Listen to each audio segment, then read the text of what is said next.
On the 9th of April 2010, an anonymous 4chan user posted a fun science experiment for others to try. The instructions were as follows. Go to your kitchen and find a nice metal spoon. Teaspoons work too, but normal ones are better. Get yourself a lighter. The bigger the flame, the better. Get some duct tape and wrap it around the handle about 4 to 6 layers. Start heating up the spoon with the lighter. Make it really, really hot. Holding it just above the flame for about 2 minutes should work. Go to a faucet and turn on cold water at full force. Hold the spoon directly under the faucet. Post results. At first glance, this experiment looked like it had something to do with steam.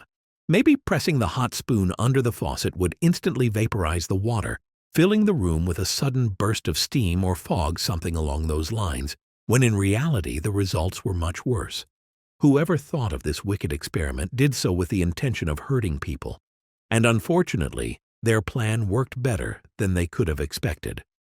Within the first hour of the thread going live, nearly a dozen people had injured themselves attempting to follow the instructions. I thought, hey, what could go wrong? And I tried it. At first, it steamed in my face like crazy, and then the spoon started ticking and split into 3 parts. One shooting through a plate, one through a cut, and the last barely missed me. I don't believe this, so I thought I would try this, expecting something cool would happen like a lot of smoke. But instead I got a shrapnel spoon. It nearly exploded in my hand, and shards went off in all directions, causing me to take cover.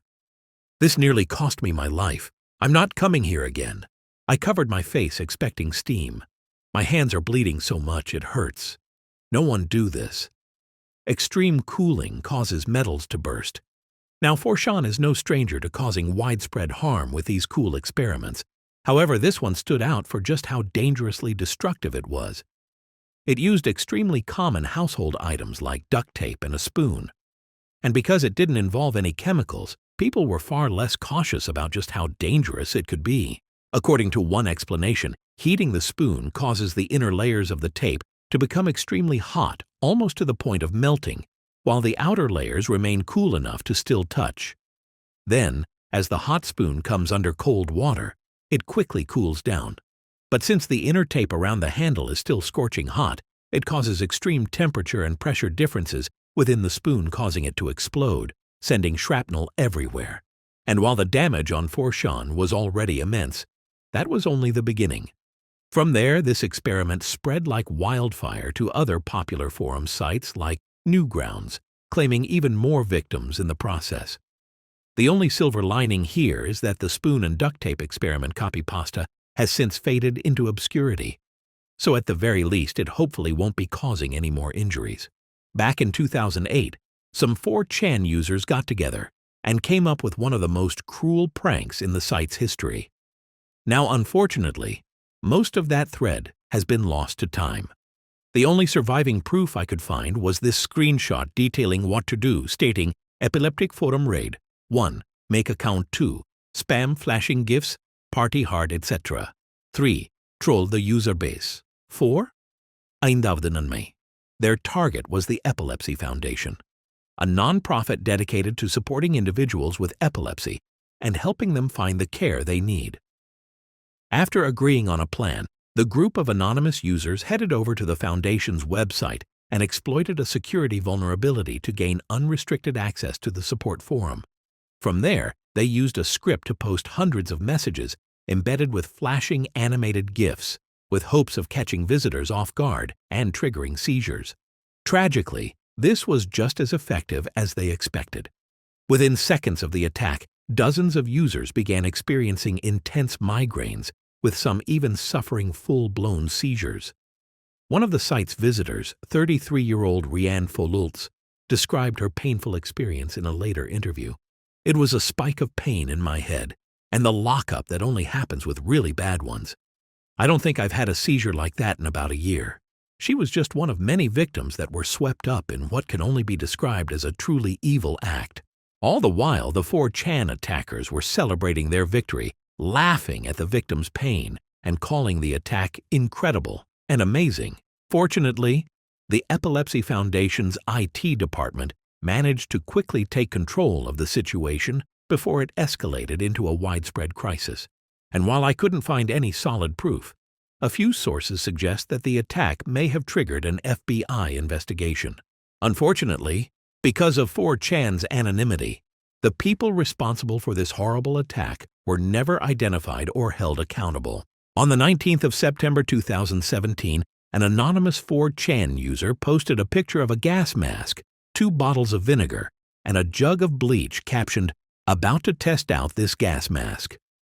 While some brushed it off, thinking that the OP was just messing around, a few showed genuine curiosity and egged on the OP to continue his experiment. Okay, post results if you live. However, this curiosity turned into concern when the OP returned with an update 20 minutes later stating, "What could go wrong? We'll report." Alongside this, he posted a picture of the vinegar being poured into a mysterious yellow substance, which looked shockingly similar to concentrated chlorine gas. For those who don't know, chlorine gas is a deadly war chemical that was used by the German army during the First World War. More importantly, the only chemicals needed to synthesize this dangerous gas are bleach and vinegar, the exact materials OP had with him. The OP either didn't know about the gas or seriously underestimated its danger. Unfortunately, by the time he realized the gravity of his situation, it was already too late, because just a few minutes later he returned with a disturbing update. "Might have to go to the hospital." This also included a picture that showed his arm developing blisters and turning an alarming shade of red. These symptoms matched perfectly with known signs of chlorine gas exposure, sparking immediate concern for the safety of OP and anyone in his vicinity. Depending on your mixture, you just messed up big time. Let's say you made only 4 ounces of gas. That comes out to 29,962 parts per million. Concentrations of about 400 parts per million and above are generally fatal over 30 minutes. And at 1,000 parts per million and above, fatality ensues within only a few minutes. Which brings us to the other possibility, that this whole thing was completely fake from the beginning. To some viewers, the peeling skin on his arm looks suspiciously like makeup or, at most, some well-done special effects. A now-deleted user on Reddit even added a personal anecdote to back this theory, stating, "I have a face mask exfoliator that goes on wet and looks pretty much the same as a non-skin in the first pic, and peels off like the following pics. See how the skin is peeling off and shows regular skin underneath? If he was actually burned, the skin underneath would look red and/or bleeding. He probably just grabbed one of his girlfriend's exfoliators and slapped it on, because it looked red enough to fool people.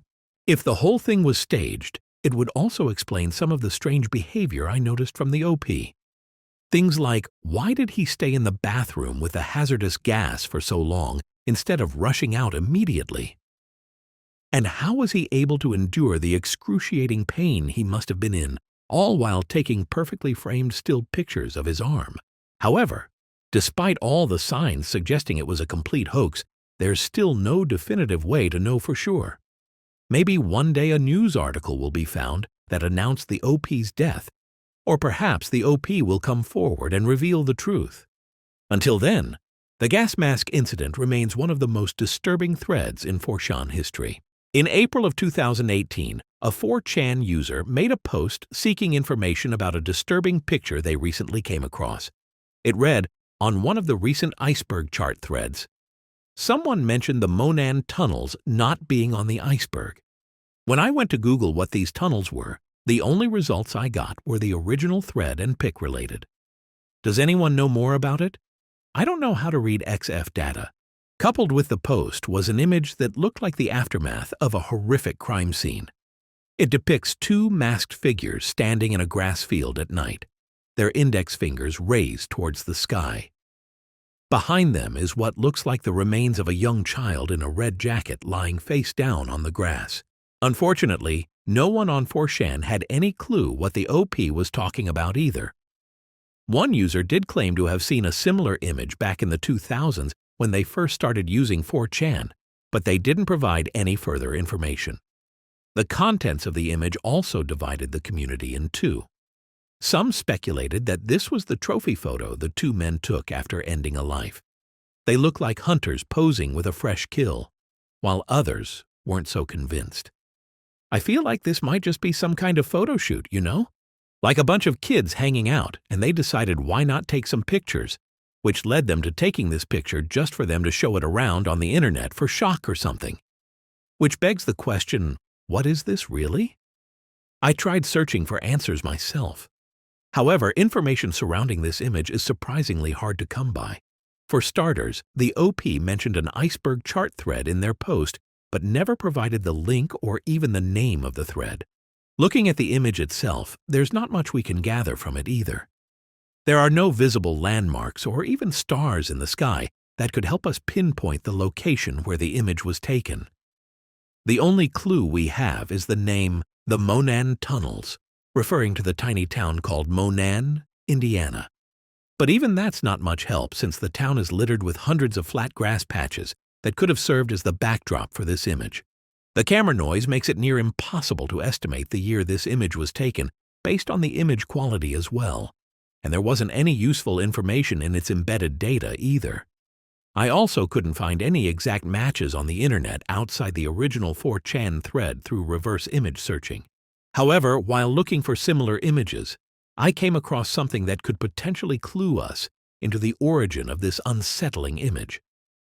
You see, there are two distinct possibilities for what it represents. First is that it was taken by a couple of serial killers as trophy photo proof of their horrible crime. But I wasn't able to find any matching incident that happened in Monan or its surrounding area. Even if the killers were never caught, there would still probably be a report where the victim's description aligns with the person we see in the image. Which leads us into the second more likely possibility. This was simply a group of friends. And the person lying in the background is actually an adult who likely passed out after a night of drinking. Now, there's no way to know if the disturbing feel of the image was intentional or not, but the possibility of this being a completely harmless picture is fairly high. Reverse image searching it brings up hundreds of similar photos with people having fun and lying down on a patch of grass at night. That being said, this is nothing more than conjecture on my part, and the reality could be anything. Then there's also the question of how the OP got their hands on this image if it's nowhere else to be found on the internet. Sadly, it's been over 7 years since the original thread, meaning it's unlikely we'll ever uncover the truth. On August 20th, 2015, a 4chan user posted his plans to rob a bank later that day, stating, "Okay, today is the day. I'm going to walk into the bank at 3 p.m. with sunglasses, a hat, a sweater, a BB gun, and this note. I'll get out, dump the sweater and BB gun, and ride out on my bike back to the hotel. I'm serious. Wish me luck." Alongside this was a picture of a handwritten note that he planned to hand over to the bank teller, stating things like, "I want $5,000, $150 bills only, and I have a gun in my jacket." However, threads like these aren't anything new on 4chan. More often than not, it's just some anonymous user who's bored, trolling, or desperate for attention. So, despite the OP's insistence on being serious about his plans, this one seemed no different. One user even recognized the OP from a previous thread where he talked about robbing the bank for $20,000 instead. To make matters worse, the OP didn't use a VPN before allowing someone to trace his approximate location back to Jacksonville. By this point, most users saw the OP as nothing more than a clueless wannabe. However, while everyone was making fun of him, the OP did what no one expected. He followed through with his plans, setting off a manhunt that would last for weeks. It started with him showing off the BB gun he brought to the robbery and getting drunk to calm his nerves. From there, he stayed active in the thread and kept everyone updated on his whereabouts. He also ditched anonymity and began posting under the AnonDump username so others could follow his updates more easily. Minutes before the planned time, he posted about someone stealing his bike, which he was going to use for the robbery, before going completely silent. This led many to believe that the plan was canceled. But around 25 minutes later, AnonDump returned with images of the money he stole, along with a detailed description of what he did and what he was doing next. However, while he saw himself as a master criminal, the police weren't far behind. His hat and glasses did little to hide his identity, allowing investigators to plaster his face across news networks. They also put a $3,000 reward for any information that could lead to his arrest. This left the OP fearing for his life as the gravity of his actions began to sink in. "Hey guys, guy who robbed the bank here. My face is on the news, and there's a $3,000 reward for tips leading to my capture. I'm scared. Robbing a bank wasn't worth it at all. I have like $4,800 left. I'm scared of leaving the hotel. I want to get out of here, but somebody may see me. I'm trapped." And this fear was justified. He was now a fugitive who was being actively pursued by the police. On top of that, he also had a BB gun on him, which looked like a real gun at first glance. If the officers barged into his hotel room and saw this gun nearby, there was a real possibility he could lose his life over a relatively small amount.